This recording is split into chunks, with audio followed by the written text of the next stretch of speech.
Coucou les amis, c'est Mimi, j'espère que vous vous portez bien de votre côté. Alors aujourd'hui, on va parler des bienfaits du jeûne durant le mois du Ramadan sur notre santé. Alors c'est exceptionnel et incroyable tout ce qui se passe dans notre corps lorsqu'on jeûne. Alors au jour d'aujourd'hui, dans la médecine occidentale, le jeûne prend de plus en plus d'ampleur et commence même à être reconnu par les médecins. Alors on l'appelle plutôt le jeûne intermittent ou on l'appelle aussi le jeûne sec. C'est exactement ce que font les musulmans. Le jeûne intermittent veut dire de s'abstenir de manger pendant un certain laps de temps et le jeûne sec, c'est s'abstenir de boire et de manger, ce que font donc les musulmans. Donc on va s'abstenir de boire et de manger à partir de l'aube jusqu'au coucher du soleil. Pour comprendre un petit peu le phénomène et ce qui se passe dans notre corps. Le fait de ne pas boire ni manger. On ne fournit donc aucun aliment à notre corps. Le corps a besoin d'énergie pour fonctionner. L'énergie est fournie par l'insuline. C'est son travail à elle, d'envoyer ce qu'il faut aux organes. Le fait qu'on ne mange pas, qu'on ne boit pas, l'insuline, elle est donc au repos. L'insuline est aussi appelée hormone de stockage. Lorsqu'elle envoie tout ce qu'il faut aux organes, l'excédent, elle le transforme en graisse et elle le stocke, d'où le surpoids. Ça, c'est un phénomène qu'il faut bien comprendre, l'insuline. Donc, on ne mange pas, on ne boit pas, mais le corps, lui, doit continuer à fonctionner, continuer à avancer. Et il est tellement intelligent que qu'est-ce que va faire le corps? Il va aller puiser lui-même dans les réserves pour fonctionner. Donc il va aller puiser dans les graisses, le foie va transformer ces graisses en énergie, en glucogène, et hop, c'est parti, en glycogène, et c'est parti pour donner de l'énergie à nos organes. Et alors à ce moment-là, il y a 3 phénomènes qui se produisent dans notre corps. Il y a la détoxification, il y a la régénération et il y a l'autophagie. On va commencer par le premier, la détox. Et bien c'est simple, on va venir détoxifier son corps. Qu'est-ce qu'on entend par là? C'est qu'on va éliminer les toxines, les déchets, tout ce qu'on a emmagasiné tout au long de l'année et qui est stocké donc dans ces graisses et qui est stocké un peu partout dans notre corps. Et bien on va faire un nettoyage complet. Un peu comme, je vais vous donner un exemple, notre voiture. Une fois par an, il faut qu'on fasse l'entretien du véhicule. Et là, le mécanicien, le garagiste, il va changer le filtre, il va changer le filtre du moteur, il va changer les plaquettes de frein, il va tout changer ce qu'il faut pour que votre véhicule puisse repartir et de nouveau avancer tout au long de l'année. Ben, c'est exactement ce qu'on fait avec le corps humain, d'où l'obligation de jeûner dans l'islam. C'est un acte d'adoration obligatoire pour les personnes à capacité, donc qui peuvent jeûner. Attention, ce n'est pas donné à tout le monde. Ici, une fois que le corps va commencer à détoxifier, il va se passer un autre phénomène, c'est nos organes vont petit à petit se régénérer. Donc ils vont se renouveler grâce juste à l'abstinence de boire et de manger. Pourquoi? Parce que l'insuline est toujours au repos et du coup, le corps commence à se nettoyer de par lui-même. Il va chercher ses propres solutions. Il va, par la même occasion, en se régénérant. Qu'est-ce que ça veut dire régénérer? Ça veut dire renouveler. Chaque organe va pouvoir se renouveler. Une mise à jour, si vous voulez. Et c'est quand on va régénérer un peu tous ces organes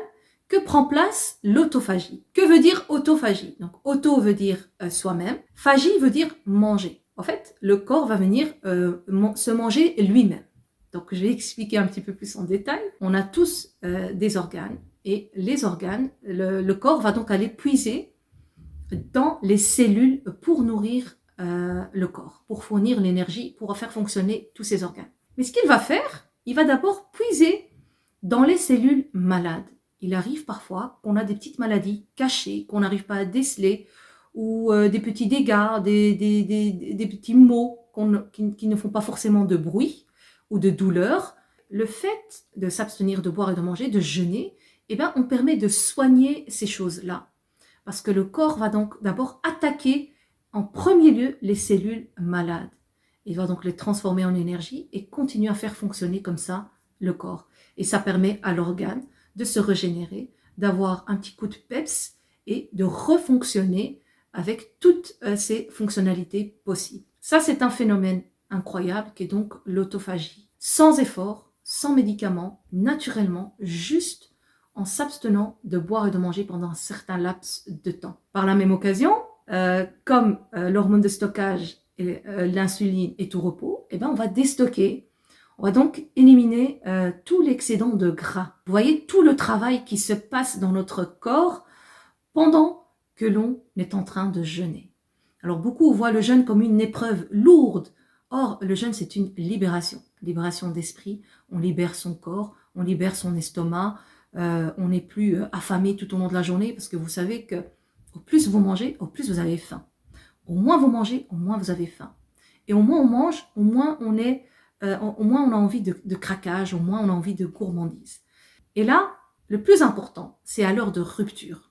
Lorsqu'on va donc remettre en route l'organisme, refaire fonctionner tous ses organes, qui dit rompre, on va commencer à manger, de nouveau des aliments avec un petit peu de glycémie, et là on va avoir un pic d'insuline.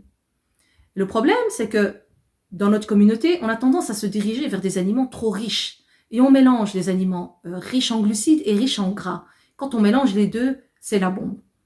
Or, si on mange que des aliments riches en glucides, c'est aussi une catastrophe. Mais si on mange que des aliments riches en gras et en minéraux et en légumes et tout ça, et bien là, ce qui est super, c'est que le fait qu'il n'y ait pas beaucoup de glucides dans ce qu'on va manger, et ben on n'aura pas un pic d'insuline important. Or, si vous mangez harira, vous mangez shebekia, vous mangez du pain, prenez un milkshake, vous faites un jus d'orange, et j'en passe. Hein. Il y a des tables vachement garnies, masha'Allah. Et sello, zlabia, enfin, toutes ces pâtisseries-là à base de miel oriental, macroute. Alors à ce moment-là, qu'est-ce qui va se passer? Eh ben, l'insuline va capter le sucre que vous avez envoyé et pam, on va avoir un pic d'insuline énorme. Et là, de nouveau, l'insuline, pour éliminer, enfin, pour faire fonctionner toute cette énergie qu'elle a reçue d'un coup, ben, elle va envoyer aux organes tout ce qu'il faut. Et de nouveau, l'excédent, ben, elle va le transformer en graisse et le stocker. Même si on a un repas par jour, on peut grossir et prendre du poids. Donc, imaginez, on se remet là dans les trois phénomènes qui se passent. La détox, la régénération et l'autophagie. Tous ces bienfaits, tous ces efforts qu'on a fait tout au long de la journée, au moment de rupture, on vient tout gâcher. Donc on a fait tous ces efforts, entre guillemets, pour rien. C'est pour ça qu'ici, il est important, à l'heure de rupture, vous allez comprendre pourquoi le cétogène est tellement bénéfique pour la santé. Parce que le cétogène, c'est un mode alimentaire qui est le plus rapproché du jeûne. Parce qu'il ne fait pas monter énormément la glycémie. Tout simplement parce qu'on mange des produits qui sont presque faibles, qui sont très faibles en glucides. Donc si je peux vous donner un conseil, c'est oui, faites-vous plaisir. Il est légitime de préparer à manger, c'est même un acte d'adoration que de cuisiner pour soi, pour ses proches. Mais soyons un petit peu responsables et mangeons avec modération. Ça, c'est important. Si on veut, en tout cas, bénéficier de tous ces bienfaits. Hein, chacun, comment il voit, bien sûr, le jeûne en lui-même. Voilà un petit peu ce que je voulais vous résumer sur les bienfaits du jeûne sur notre santé. Je voulais vous terminer par une phrase qui est dans la sourate Tin, le verset qui dit « Laqad khalaqna al-insana fi ahsani taqwim » qui veut dire « Nous vous avons certes créé de la meilleure des façons ». Donc voilà, Allah subhanahu wa ta'ala nous a créé de la meilleure des façons où tous les remèdes sont en nous. Donc le jeûne, c'est un mois sacré d'adoration, il faut multiplier les actes religieux, spirituels, se rapprocher de Dieu, bien évidemment, mais il faut aussi comprendre qu'il y a aussi un bienfait au niveau de la santé. Quand on comprend comment fonctionne le corps et qu'est-ce que le jeûne effectivement exactement, eh ben, on le voit comme une libération. Moi, en tout cas, c'est comme ça que je le vois. D'ailleurs, j'ai oxygéné mon cerveau, j'ai oxygéné mon cœur, j'ai oxygéné mon corps. Et quand on jeûne et que l'insuline est au repos, il y a une autre hormone qui reprend vie. Et pas qu'une, plein. Ça, c'est l'hormone de la croissance. C'est une hormone qui va vous rajeunir. Moi, beaucoup m'ont dit, Mimi, tu as rajeuni. Oui, j'ai rajeuni grâce à l'hormone de croissance, grâce à tous ces efforts. J'ai également aussi une belle peau. Beaucoup me disent, Mimi, qu'est-ce que tu mets sur ton visage? Je ne mets rien du tout. Mais vraiment rien. C'est le collagène, de nouveau, qui est renforcé grâce au jeûne. Tout se fait naturellement, juste en s'abstenant de boire et de manger pendant un certain laps de temps. Voilà les amis, en gros, comment je vous ai résumé les bienfaits du jeûne du mois du Ramadan sur notre santé. Je vous souhaite d'ores et déjà de passer un bon Ramadan, que ce soit au niveau spirituel, au niveau religieux, au niveau santé. Profitez-en, ce mois passe comme une flèche et fixez-vous des objectifs et n'hésitez pas à en profiter pour renouveler votre santé. Que la paix soit sur vous Prenez soin de vous. À très très bientôt pour une prochaine vidéo. Et si vous avez trouvé cette vidéo bénéfique, eh ben, n'hésitez pas à la partager autour de vous. Je vous laisse et à très bientôt. Ciao, ciao!